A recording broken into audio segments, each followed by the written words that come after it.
Welcome to the video. இன்றைக்கி நம்ம இட்லி பொடி எப்படி செய்கிறதுன்னு பார்க்க போகிறோம். அதுக்கு தேவையானது பெருங்காயம், வெள்ளை பூண்டு, கடலைப்பருப்பு, நிலக்கடலை, காய்ந்த மிளகாய், உளுந்து, கொள்ளு, வரமல்லி, கருவேப்பிலை. இதை எல்லாத்தையும் வறுத்து எப்படி செய்கிறதுன்னு நம்ம பார்க்க போகிறோம்.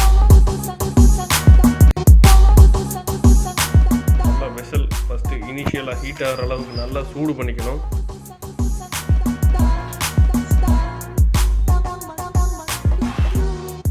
ஒரு கப் அளவு உளுந்து எடுத்துக்கங்க.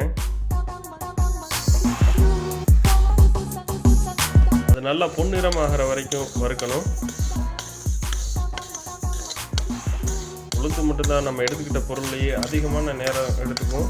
மற்ற எல்லாமே 1.5 minutes 2 minutesக்குள்ளே ரெடி ஆயிரும். இப்போ உளுந்து பொன்னிறம் ஆயிடுச்சு. இப்போ இறக்கிடலாம்.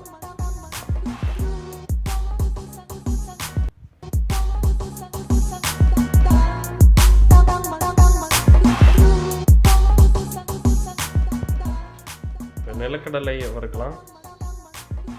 இது ஒரு 1/4 கப் அளவு எடுத்திருக்கோம்.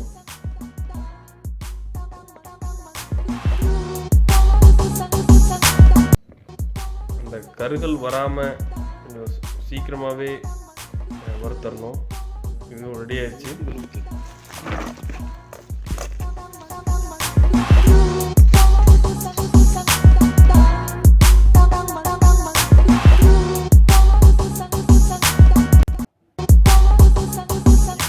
கடலைப்பருப்பை வறுக்கிறோம். இது ஒரு 1/4 கப் அளவு எடுத்துக்கிறோம்.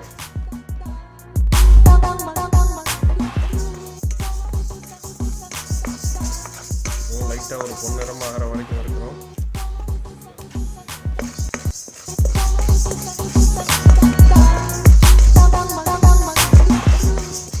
ஜஸ்ட் ஒரு அந்த பச்சைத்தன்மை மாறுற அளவுக்கு இருந்தால் போதும்.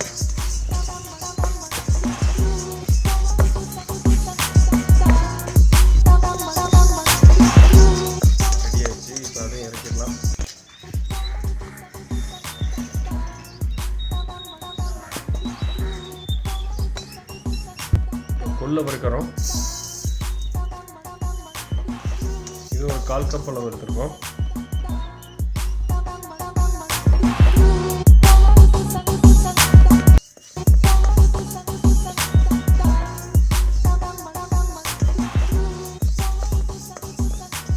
இது கொஞ்சம் பொன்னிறம் ஆகிற வரைக்கும் வறுக்கணும்.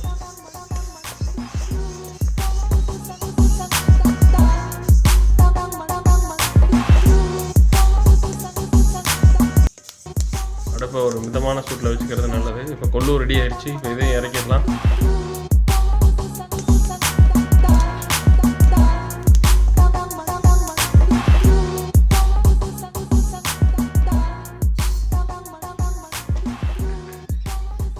இப்போ வரமல்லி வறுக்கிறோம்.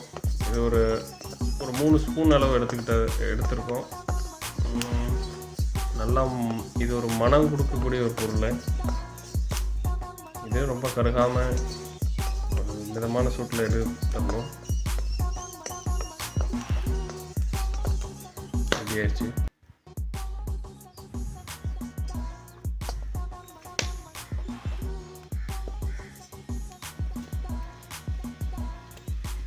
காய்ந்த மிளகாய் 20 பீஸ் எடுத்துக்கிட்டோம்னா ஓகேவாக இருக்கும். இல்லை ரொம்ப போட்டால் ரொம்ப காரமாக இருக்கும்.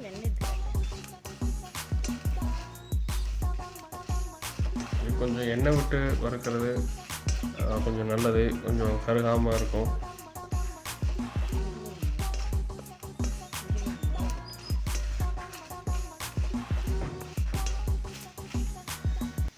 அதுக்காக இப்போ நம்ம லைட்டாக எண்ணெய் ஊற்றிக்கிறோம்.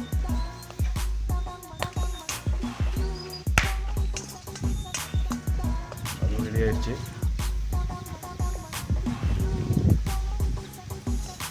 பூண்டு ஒரு முழு பூண்டு அளவுக்கான பூண்டை நம்ம எடுத்துருக்கோம்.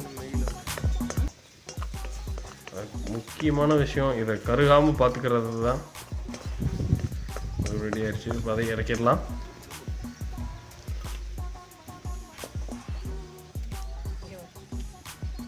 இப்போ பெருங்காயம், கட்டி பெருங்காயம் வாங்கிக்கோங்க. இந்த வீடியோவில் பார்க்குற அளவுக்கான சைஸில் எடுத்துக்கோங்க.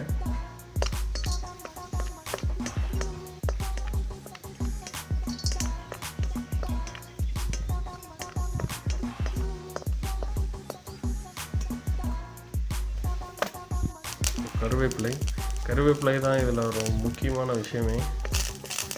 இதை கருகாமல் பார்த்துக்கணும். கொஞ்சம் நிறையாவே போட்டுக்கலாம்.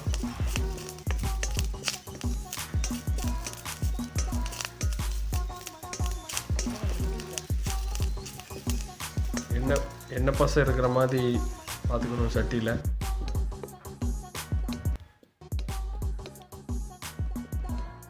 கருவேப்பிலையும் ரெடி ஆயிடுச்சு, அதை இறக்கிடலாம்.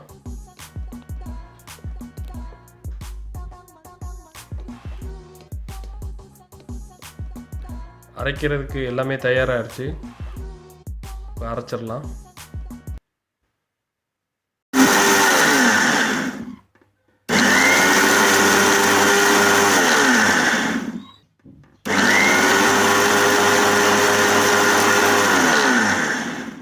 இட்லி பொடி ரெடி ஆயிடுச்சு. இது பார்த்திங்கன்னா ரொம்ப நைஸாக இல்லாமல் கொஞ்சம் பொறுன்னு இருக்கிற மாதிரி அரைச்சிக்கணும். தேங்க்யூ ஃபார் வாட்சிங். பிடிச்சிருந்ததுன்னா லைக் பண்ணுங்கள், ஷேர் பண்ணுங்கள், சப்ஸ்கிரைப் பண்ணுங்கள். தேங்க்யூ.